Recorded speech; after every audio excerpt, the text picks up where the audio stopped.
Engineer Rashid साहब के वालिदीन बुजुर्गी में और बीमार भी हैं, घर में उनको देखने वाला कोई नहीं है। और सबसे बड़ी बात, वो ऑनरेबल मेंबर लेजिस्लेटिव असेंबली रहे। मीरवाइज उमर फारूक जो हमारी रियासत के एक मजहबी शख्सियत हैं, काबिल इज़्ज़त, काबिल फ़ख्र और काबिल एतमाद और काबिल एतबार ज़ी-इज़्ज़त शख्सियत में गिने जाते हैं हमारे मीरवाइज़ कश्मीर डॉक्टर मौलवी मोहम्मद उमर फारूक साहब। बीजेपी वाले तो राहुल गांधी को भी कहते हैं अक्सर कि वो पाकिस्तानी है, ये एंटी नेशनल है, तो हमारी तो बात ही नहीं है ना किसी और की। अगर उनसे कोई मिलने आएगा तो वो रात में क्यों आएगा? दिन की रोशनी में यहाँ हजारों लोग आते हैं, अंधेरों में क्यों आएंगे? वो क्या कोई टेररिस्ट हैं? वो मिलिटेंट हैं? वो कोई दूसरे कोई ऐसे हैं जो देशद्रोही हैं? गलत बातें, गलत चीजें बोलने से कुछ फर्क नहीं पड़ता। मायूसी का दिन, गम का दिन, जुल्म का दिन, मातम का दिन, जब तक honourable supreme court of India हमें हमारी अपील पे फैसला सुनाएगी और इंशाल्लाह हमारे हक में सुनाएगी। मैं अपनी पार्टी की तरफ से बता दूंगा जो अपनी पार्टी का मौक़िफ़ है।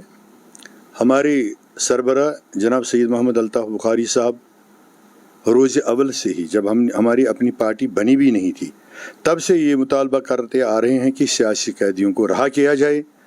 जैसा कि बहुत सारे प्रेस कॉन्फ्रेंसेस में, बहुत सारी मीटिंग्स में और honourable prime minister of India, honourable home minister of India के साथ जब वो मिले डेपुटेशन की सूरत में, वहाँ भी मिनजुमला तौर जम्मू एंड कश्मीर अपनी पार्टी के कायदीन ने ये मुतालबा रखा कि जम्मू कश्मीर में जितने भी सियासी कायदीन हैं, जो भी इस वक्त जेलों में बंद रखे गए हैं और जिन पे मुकदमे नहीं चलाए जा रहे हैं, उनको पूरी तो रहा किया जाए।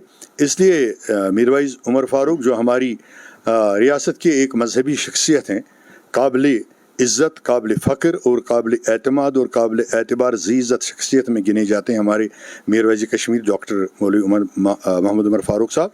तो हम चाहते हैं, हम भी मुतालबा करते हैं कि उनको रिहा किया जाए। बहुत अच्छी बात है।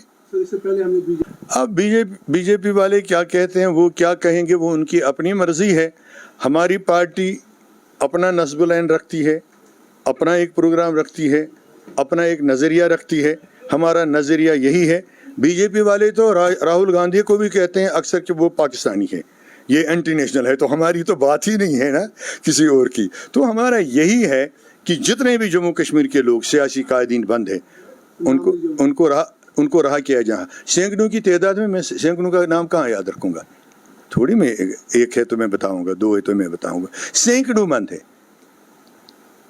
जहां से आप देखेंगे बहुत सारे लोग जेलों में पड़े हुए हैं, हमारे लड़के बंद पड़े हुए हैं और कोई मुकदमा उन पर नहीं चलाया जा रहा है। ये गलत बात है। तो हम मुतालबा करते हैं, अपनी पार्टी चाहती है कि सभी एक सुकून से जिएं, यहाँ सुकून से रहें अपने मुल्क में। हमारा मुल्क है, हम इस देश के वासी हैं, हमें मौका मिलना चाहिए आराम से जीने का। जो भी फसादात हो रहे हैं, जो भी कत्लगारतगरी हो रही है, हम ही लोगों को पिसा जा रहा है।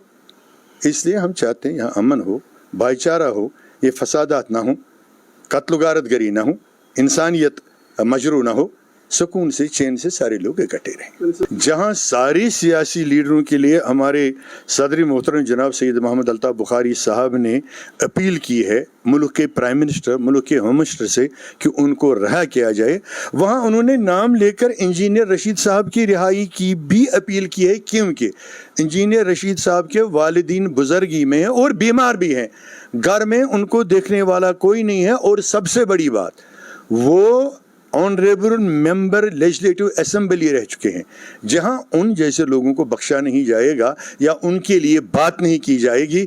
अगर हम भी नहीं बात करेंगे, तो मुल्क के जो आइन मानने वाले हैं, जिन्होंने आइन का हलफ लिया है, तो क्या वो कोई जुर्म है उनके हक में बात बोलने का? और अगर जब वो बरी हो जाए, उनकी अपनी पार्टी है, जब उनको रिहा किया जाएगा, तो क्या उनको हक नहीं है कि नए हालात के तहत, जो 5 अगस्त 2019 के बाद जम्मू कश्मीर में हालात पैदा हुए आर्टिकल के एब्रोगेशन के बाद, तो क्या इंजीनियर रशीद साहब बजाते खुद एक ऐसे लीडर हैं जो दूसरों को वो सिखाएंगे कि फैसले कैसे जाते हैं, पॉलिटिकल फैसले कैसे किए जाते हैं? तो उनको क्या सिखाना है कि वो किस पार्टी के साथ जाएंगे? अगर हमारी पार्टी में आते हैं तो हम उनका वेलकम करेंगे, खुशामदीद करेंगे। उस पर से का कहना है कि रात के अंधेरे में अल्ताफ साहब को मिलने जा रहे हैं उसके भाई। अल्ताफ साहब यहाँ जम्मू कश्मीर के बाशिंदे हैं, एक बहुत बड़ी सेक्युलर पार्टी के सरबराह हैं। اگر ان سے کوئی ملنے آئے گا تو وہ رات میں کیوں آئے گا؟ دن کی روشنی میں یہاں ہزاروں لوگ آتے ہیں جو دوسرے، آپ کیا کبھی آپ نے نہیں دیکھا دوسری پولیٹیکل پارٹی سے، چاہے وہ نیشنل کانفرنس ہو، پی ڈی پی ہو، پیپلز کانفرنس ہو، سی پی آئی ایم ہو، دوسرے لوگ ہوں، اپنے کسی معاملے کے لیے، ملاقات کے لیے، بات چیت کے لیے، یا سماجی سطح پہ کسی ادارے کی مدد کے لیے الطاف صاحب کے پاس آتے ہیں کہ الحمدللہ ماشاء اللہ الطاف صاحب بہت بڑے بزنس مین ہیں، فلاحی اداروں کی، غریبوں کی، محتاجوں کی مدد کرتے آئے ہیں سیاست میں آنے سے پہلے، اس سلسلے میں بھی آتے ہیں۔ کیا الطاف صاحب نے کبھی کسی کو کہا کہ آپ ہمارے ساتھ شامل ہو جائیے، نیشنل چھوڑ دیجیے، کانگریس چھوڑ دیجیے، پی ڈی پی چھوڑ دیجیے؟ نہیں، جو اپنی مرضی سے آتا ہے جوائن کرے گا، اس میں کوئی حرج نہیں ہے۔ تو رات کے اندھیروں میں کیوں آئے گے؟ وہ کیا کوئی ٹیررسٹ ہیں؟ وہ ملیٹنٹ ہیں؟ وہ کوئی دوسرے کوئی ایسے ہیں جو دیش دروہی ہیں؟ غلط باتیں ہیں، غلط چیزیں بولنے سے کچھ فرق نہیں پڑتا ہے اچھے لوگوں کو۔ کل 5 اگست ہے، کیا خوشی کا دن مانتے ہو کہ بریک ڈے مانتے ہو؟ غم کا دن، ماتم کا دن، مایوسی کا دن، 5 اگست 2019 پوری سابقہ ریاست جموں کشمیر کے لیے انہی الفاظ میں دوبارہ آپ سننا چاہیں گے؟ میں بتاتا ہوں، مایوسی کا دن، غم کا دن، ظلم کا دن، ماتم کا دن، جب تک honourable supreme court of India ہمیں ہماری اپیل پہ فیصلہ سنائے گی اور انشاءاللہ ہمارے حق میں سنائے گی، تب تک ہم اس کو انہی الفاظ سے تعبیر کرتے رہیں گے، مانتے رہیں گے۔ یہ جموں اینڈ کشمیر اپنی پارٹی کے قائد جناب سید محمد الطاف بخاری، ان کے رفقا جناب غلام حسن میر، جناب محمد الاور میر، جناب رفیع احمد میر، جناب محمد اشرف میر، جناب ظفر منہا، جناب عثمان مجید، جناب جاوید مصطفیٰ میر، جناب نور محمد شیخ، راجہ منظور صاحب، عبدالرحیم رات صاحب، عبدالمجید پڈھر صاحب، جتنے بھی قائدین ہیں سب کا یہی ماننا ہے ایک آواز میں، اس میں کوئی گنجائش نہیں ہے تردید کی، ترمیم کی۔ یہ ظلم ہوا ہمارے ساتھ، ڈنکے کی چوٹ ہم کہتے ہیں، جسے کہنا کہہ دیجیے۔